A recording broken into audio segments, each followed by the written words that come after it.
Hello అండి అందరికీ welcome back to కొత్త రుచులు. ఈరోజు మన వీడియోలో స్టవ్ వెలిగించకుండా 5 నిమిషాల్లో తయారు చేసుకుని సూపర్ టేస్టీ లడ్డు రెసిపీ అయితే చూపించబోతున్నాను. ఇలా తయారు చేసుకున్న ఈ లడ్డూలు సాఫ్ట్గా చాలా రుచిగా ఉంటాయి.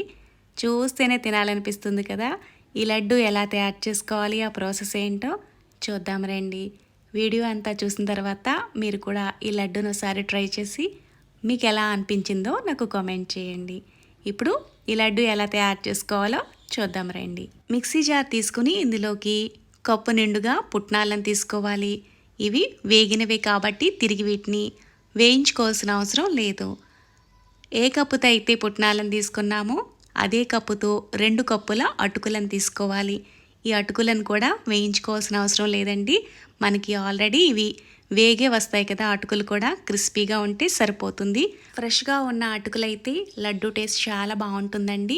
మీకు అటుకులు క్రిస్పీగా లేవు అనిపిస్తే కనుక కొద్దిగా వేయించుకుని క్రిస్పీగా అయిన తర్వాత వీటిని మిక్సీ జార్లోకి వేసుకోవాలి.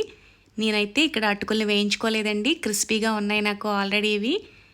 ఇందులోకి మంచి ఫ్లేవర్ కోసం కొద్దిగా యాలకుల గింజల్ని వేసుకుని మెత్తని పొడిలాగా మిక్సీ పట్టుకోవాలి. ఇలా మిక్సీ పట్టుకున్న తర్వాత కాస్త జల్లించుకుని తీసుకున్నామంటే ఏవైనా నలగలేని ఉంటే మనకి సెపరేట్ అయిపోతాయి. ఇలా మొత్తం జల్లించుకుని అయితే తీసుకోవాలి. ఇలాగే మిగిలిన పొడిని కూడా జల్లించుకుని తీసుకోవాలి. ఇలా జల్లించుకోవడం వల్ల ఈ పొడి చాలా సాఫ్ట్గా ఉంటుందండి. లడ్డు కూడా చాలా సాఫ్ట్గా ఉంటుంది.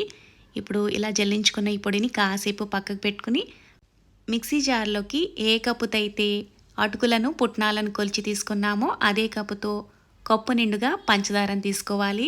ఇక్కడ నేను పంచదార తీసుకుంటున్నాను కదా, మీరు కావాలనుకుంటే బెల్లాన్ని కూడా తీసుకోవచ్చండి.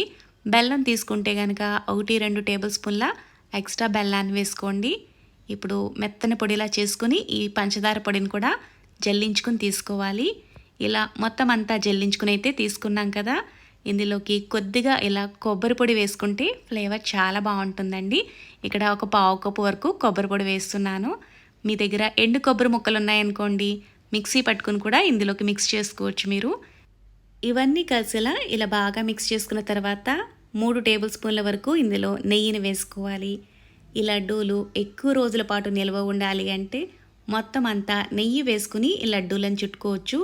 లేదు అంటే ఇలా ఒక 3-4 టేబుల్ స్పూన్ల వరకు నెయ్యిని వేసుకుని మిగతాది గోరువెచ్చటి పాలను వేసుకుని కూడా మీరు మిక్స్ని కలుపుకోవచ్చు. నెయ్యి అంతా కలిసినట్టుగా ఇలా బాగా మిక్స్ చేసుకున్న తర్వాత ఇందులోకి కొద్దిగా పాలను వేసుకుంటూ కలుపుకోవాలి. పాలన్నీ ఒక్కసారిగా వేసుకోకూడదండి, ఇందులో ఎక్కువగా పాలు పట్టవు. కొద్దిగా వేసుకుంటే చాలండి.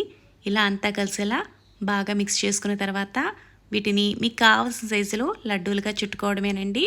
మీరు పాలు వేసుకున్నప్పుడు కొంచెంగా వేసుకోండి, ఎక్కువ పాలు పట్టవు.